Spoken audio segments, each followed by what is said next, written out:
या संदर्भातली पुढची आणखी एक बातमी बघूया।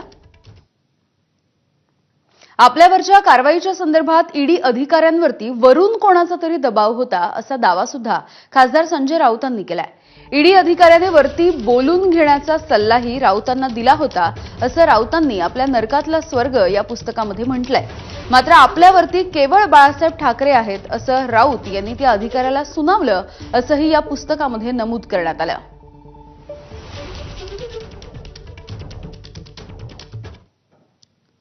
तर संजय राऊत अटकेत असताना ईडी अधिकाऱ्याने त्यांना काय सल्ला दिला होता आणि त्यांचं नेमकं हे बोलणं काय झालं बघूयात।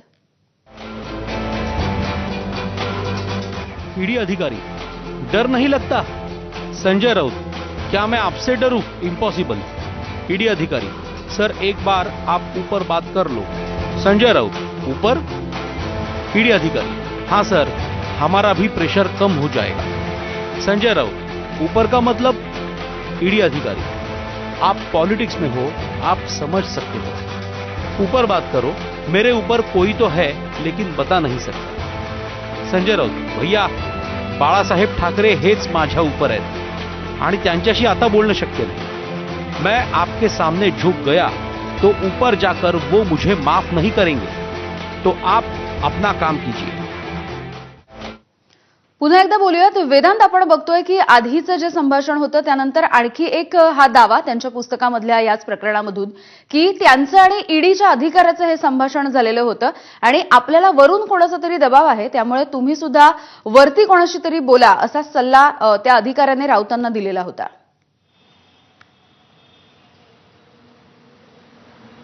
संजय राऊतांनी लिहिलेलं हे नरकातला स्वर्ग जेव्हा पुस्तक आपण पूर्ण वाचतो तेव्हा असं कळतं की त्यांनी थेट आरोप असा केलाय की ईडी अधिकाऱ्यांवर एक प्रेशर होतं आणि या दबावाखालीच ईडी अधिकारी संजय राऊतांवर हे कारवाईचा फास आवळत होते आणि चौकशीचा ससेमिरा त्यांच्या पाठीमागे लागला होता आणि त्यामुळेच त्यांना अटक झाली।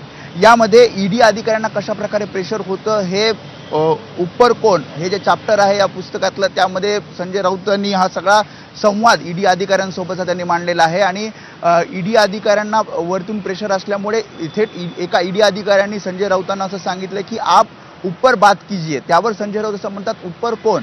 तर त्यावेळी त्यांनी ईडी अधिकाऱ्यांनी नाव न सांगता त्यांनी संजय राऊतांना असं सांगितलं की आपण मोठे राजकीय नेते आहात, तुम्हाला मी जे काही बोलतोय हे तुम्हाला माहिती आहे आणि त्यामुळेच तुम्ही जर वरती कॉल लावला तर आमचं जे प्रेशर आहे, आमचा जो दबाव आहे तो कमी होईल। आणि त्यावर संजय राऊतांनी उत्तर दिलं की माझ्या वरती कोणी नाहीये आणि माझ्यावरती बाळासाहेब ठाकरे आहेत आणि मी त्यांच्याशी आता संवाद साधू शकत नाही, मात्र मी जर तुमच्या समोर झुकलो तर नक्कीच बाळासाहेब ठाकरे हे मला माफ करणार नाहीत। अशा प्रकारचा संवाद या ऊपर कोण या चॅप्टरमध्ये आपल्याला या पुस्तकाच्या पाहायला मिळतोय।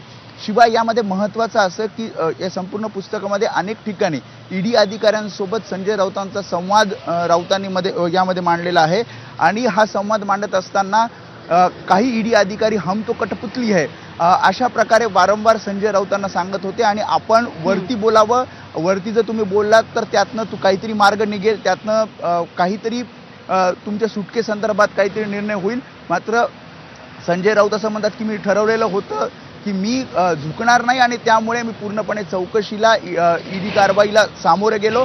मात्र ईडी अधिकाऱ्यांच्या कार्यपद्धतीवर ईडी अधिकाऱ्यांनी ज्या प्रकारे प्रश्न विचारले, ईडी अधिकाऱ्यांवर जो दबाव होता हे सगळं मांडण्याचा प्रयत्न या पुस्तकातनं केलेला आहे आणि संजय राऊतांनी वेगवेगळे दावे या नरकातला स्वर्ग या पुस्तकातून केलेले आपल्याला पाहायला मिळतात।